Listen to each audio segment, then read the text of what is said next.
Bonjour, je suis Apollon, l'agent d'intelligence artificielle de la bibliothèque Champlain. Dans cette capsule, je vous expliquerai comment utiliser les opérateurs de recherche pour explorer les bases de données. Contrairement à Google, les bases de données utilisées dans le milieu universitaire ne permettent pas de lancer des recherches avec des phrases complètes. Vous devez plutôt faire appel à des mots-clés et des opérateurs de recherche, aussi appelés des opérateurs booléens. Ce sont ces opérateurs qui vous permettront de créer des liens entre les différents mots-clés qui décrivent votre sujet de recherche et ainsi obtenir des documents pertinents.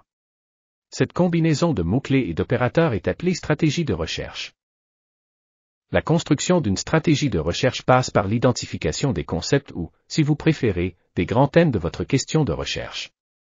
Ceux-ci deviendront vos mots-clés pour vos recherches dans les bases de données. Pour y parvenir, il est recommandé d'utiliser le plan de concept.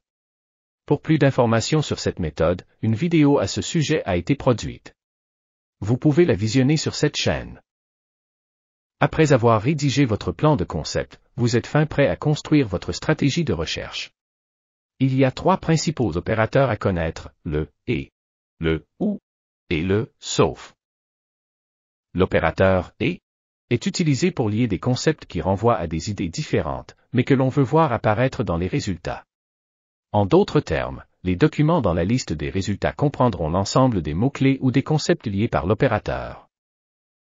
Pour sa part, l'opérateur « ou » est utilisé pour lier des synonymes, des traductions et des termes équivalents. Les résultats comprennent au moins un des mots-clés. Le « ou » permet justement de créer des concepts. Nous avons ensuite le « sauf », qui est un opérateur d'exclusion. Les résultats comprennent le premier mot-clé ou le premier concept, mais pas le deuxième. Bien qu'il soit souvent possible d'éviter l'utilisation de cet opérateur, il est important de le connaître au cas où un mot-clé que vous utiliseriez devait renvoyer à plusieurs concepts.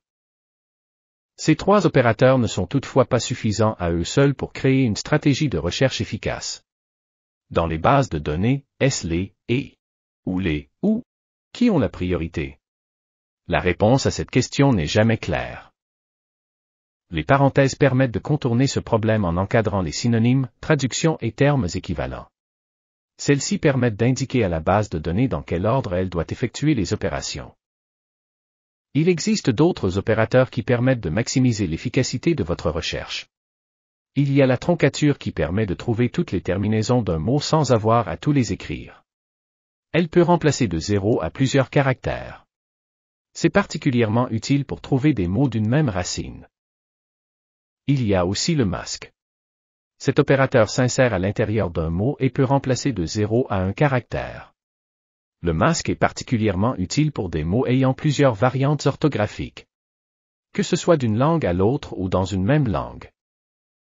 Pour leur part, les guillemets permettent de lancer une recherche par expression exacte. En utilisant les guillemets, vous vous assurez que vous repérez uniquement les documents qui contiennent l'expression telle que vous l'avez indiquée. Lorsque vous maîtrisez bien les différents opérateurs, vous pouvez les combiner pour construire des requêtes complexes comprenant plusieurs concepts afin d'interroger les bases de données. Bien qu'on ne le voie pas, en réalité, le moteur de recherche effectue chaque opération que l'on place entre parenthèses et, ensuite, les combinera pour afficher les documents qui répondent à chacun des critères.